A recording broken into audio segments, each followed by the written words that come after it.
Oh my god, Vsauce is about to assassinate the President of the United States. We have it on film 2014. Hello everybody, it's your boy Proftrof and we're back again with another Vsauce video. This is Spooky Coincidences. Ooh. What?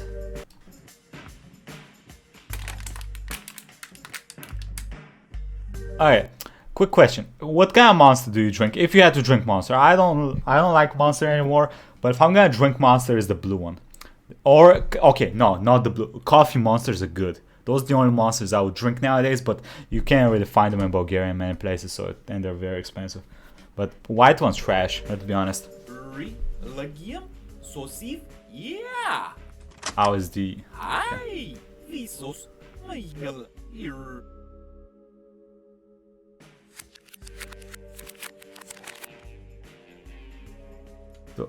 You can practice speaking backwards, so when your words are reversed, they're intelligible.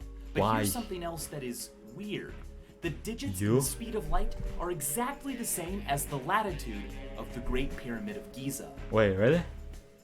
And, why? As the anagram genius has revealed, all the world's a stage, but if you rearrange the letters in the meaning of life, it becomes the engine of a film. Or, more pessimistically, the fine game of nil. What does all of this mean? Nothing. Are these just coincidences? Yes. Or are greater powers at work? Okay, the pyramid seems a little sus. That I didn't know that, and that's actually kind of cool. The meaning of life, it's a language, so. Why is it so easy for us to find hidden messages? Why can a mere coincidence give us Because we looked on them, chills? I guess. And why is it so fun? When you reverse Neil Armstrong saying small step for man, you can hear what sounds like man will spacewalk. That's one small step for man, small step for man, small step for man, Lee Harvey Oswald assassinated President John F. Kennedy. Oh, And in this is the interview, assassin of he Kennedy. What? Bro, my guy, why do you look so smug? You're going in prison for the rest of your life, bro. Did this dude survive in prison? defends the Fair Play for Cuba Committee, of which he was a member. The fact that I did live for a time in the Soviet Union gives me excellent qualifications to repudiate charges that Cuba and the Fair Play for Cuba Committee is communist controlled. Now listen to what it sounds like when we reverse him saying, and the Fair Play for Cuba. And the Fair Play for Cuba, Luis President.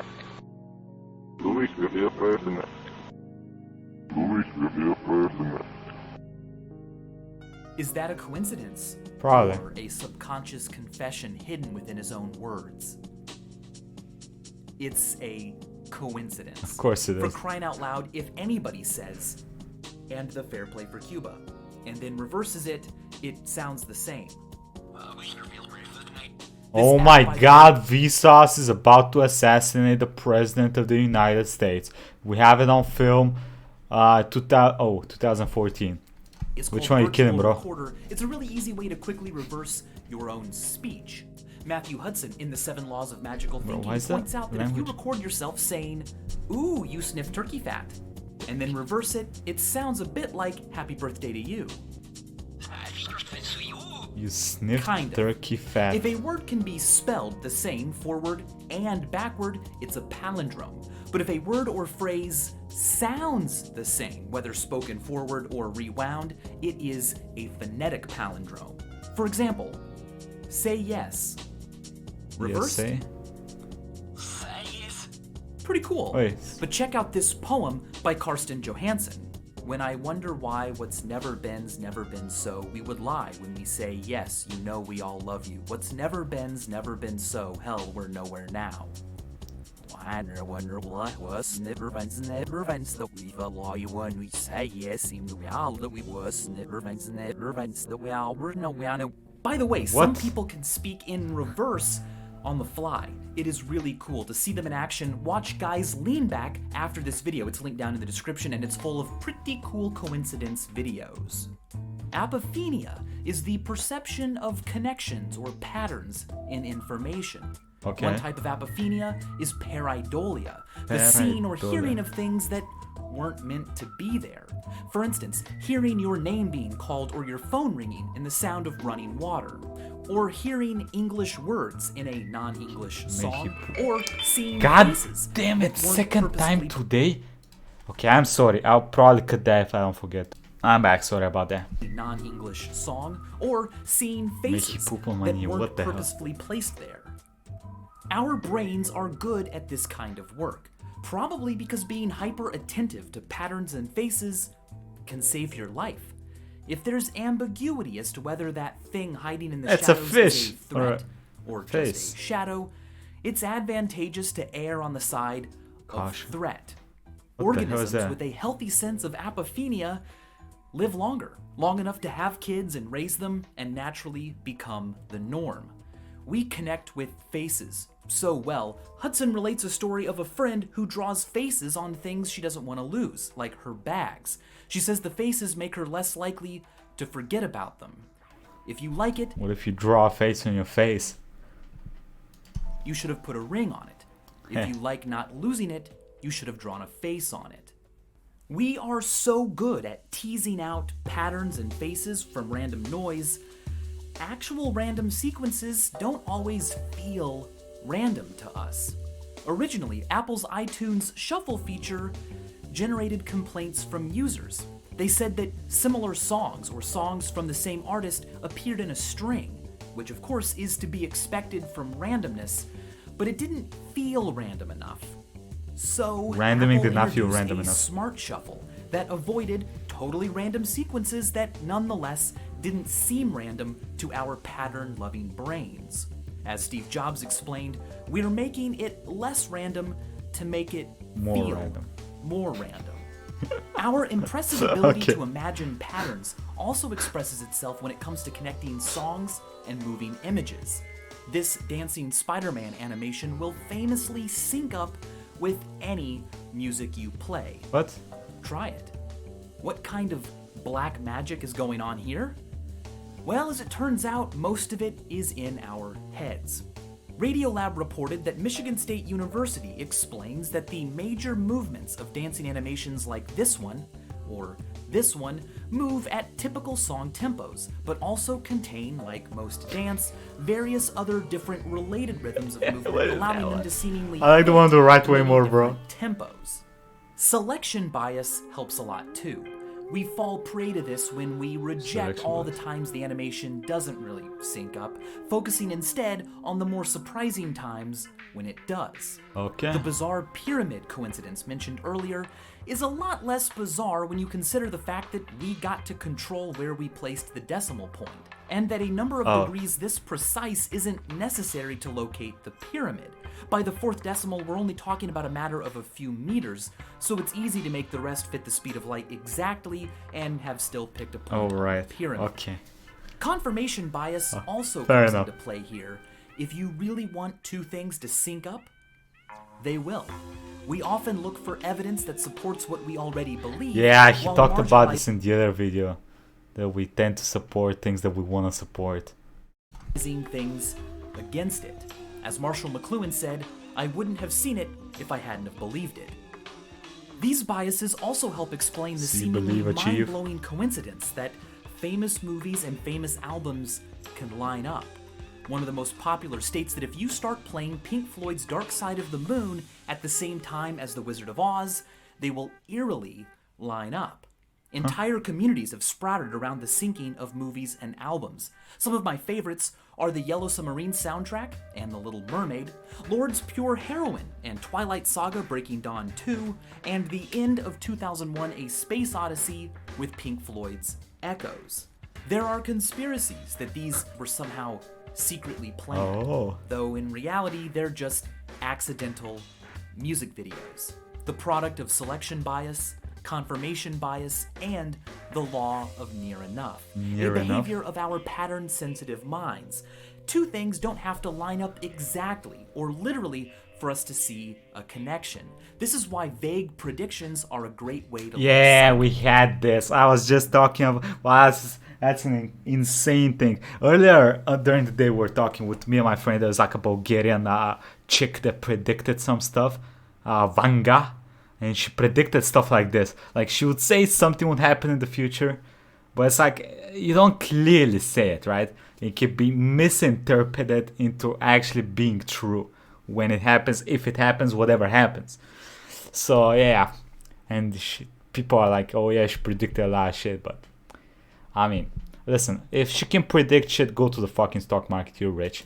She wasn't rich. These are also actually unsurprising when you consider the fact that the number of narrative paces and rhythms we enjoy and typically use are much smaller than the number possible. In the improbability principle, David J. Hand calls this the probability lever. What may be rare on average, or when considering all possible scenarios, can be less rare for specific scenarios, even if they are only marginally different.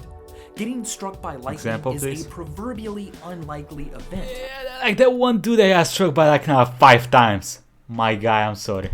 But Walter Summerford wasn't just struck by lightning once during his life. 5, right? He was struck 3 times. Oh, 3.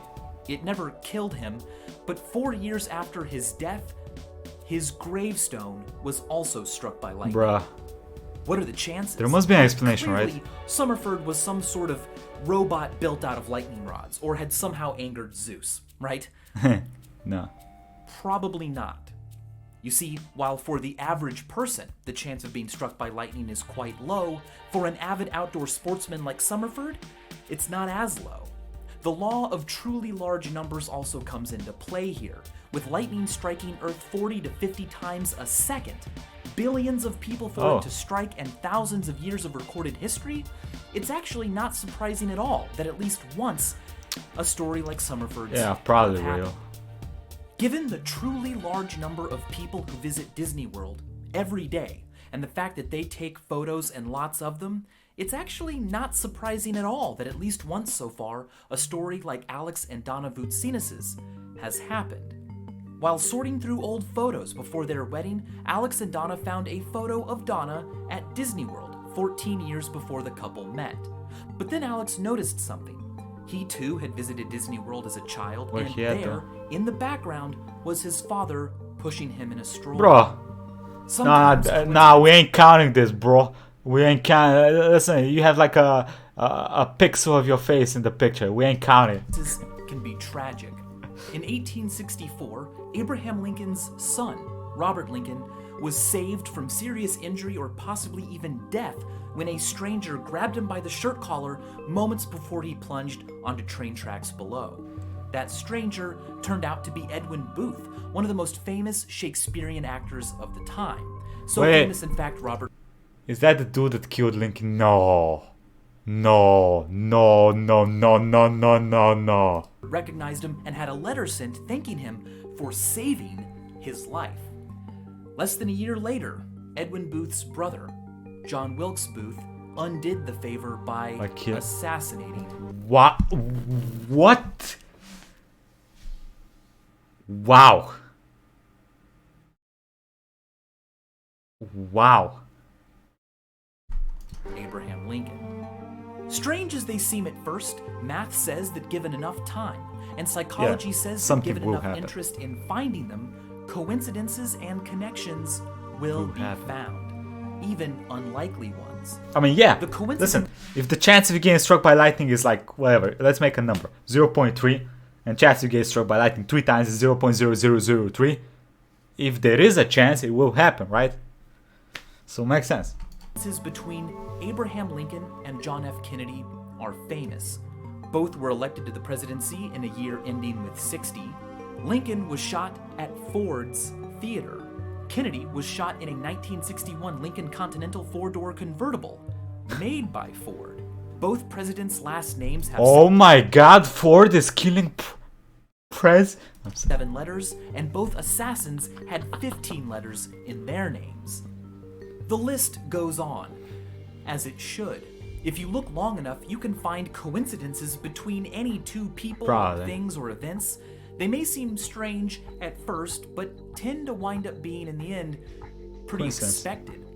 For just one example, name length isn't that wildly variable. 7-letter names are pretty common. Lincoln, Kennedy, Michael, Stevens. In the famous Spooky Presidential Coincidences contest held by the Skeptical Inquirer in 1992, one contestant alone found similar lists of crazy coincidences between 21 pairs of former presidents. Given the vast amount of details in any one of our lives, it's pretty easy. This quirk can be exploited to almost comedic heights when it comes to overanalyzing. Of course, hidden messages and signs are often intentionally included in media for fun or to reward attentive viewers. But unintentional, extraordinary things happen all the time. It's not really that extraordinary. There's a famous calculation that is known as Littlewoods Law.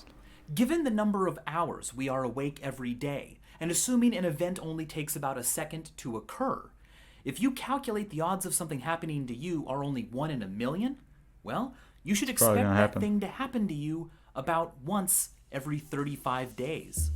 David J. Hand took this even further. With 7 billion people on Earth, the chance that an event with a 1 in a million probability of happening to each of us won't happen today is 1 in 10 to the 3,040. That's a lot. As Percy Diaconus put it, the truly unusual day would be a day where nothing unusual happens. Wow. And as always, thanks for watching. Just getting it like that. Tweets You may up. have noticed a lot of YouTube channels making videos about learning this week.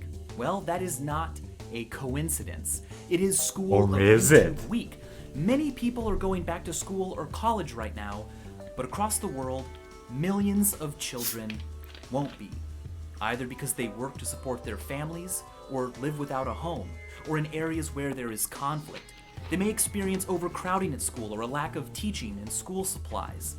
But luckily, we can help. Donations to Comic Relief's School of YouTube campaign. I have a question. Okay, how much of you guys are learning more from YouTube about things that you want to learn about than from school? I gotta be honest with you. Most of the shit I know, especially stuff that I've actually worked or used in my everyday life, most of it I've learned from. Well, not concretely YouTube, Google, all that stuff. Like cooking, everything like that. I've learned more stuff from the internet than from school. Which is kind of embarrassing. Help disadvantaged young people all But then around again, the world get an education. It doesn't take much to change a life. You can learn more in the description below or donate right now. And as always, thanks for helping and thanks for learning. Hey, that was a cool video. Hey, listen. Oh, what is that? What? Yo? Shrek come? This was a cool video. This was easily digestible Vsauce video. It wasn't like extraordinary science from out of nowhere. This was an easily digestible Vsauce video. I like this one. What y'all think? Which ones do you prefer? Easily digestible or the more like concrete science shit? I think I like this better, but the other thing is also cool because it's like some crazy shit that blows your mind. I don't know. Let me know what y'all think. Anyway, if you want to see more Vsauce reactions from your boy, playlist up here. We haven't seen that many yet, but probably watch a lot more. Anyway, quick thank you to the YouTube members and Patreons. Thank you all for the support. I appreciate you all. Thank you. I'll catch you all next time. Bye-bye, everybody.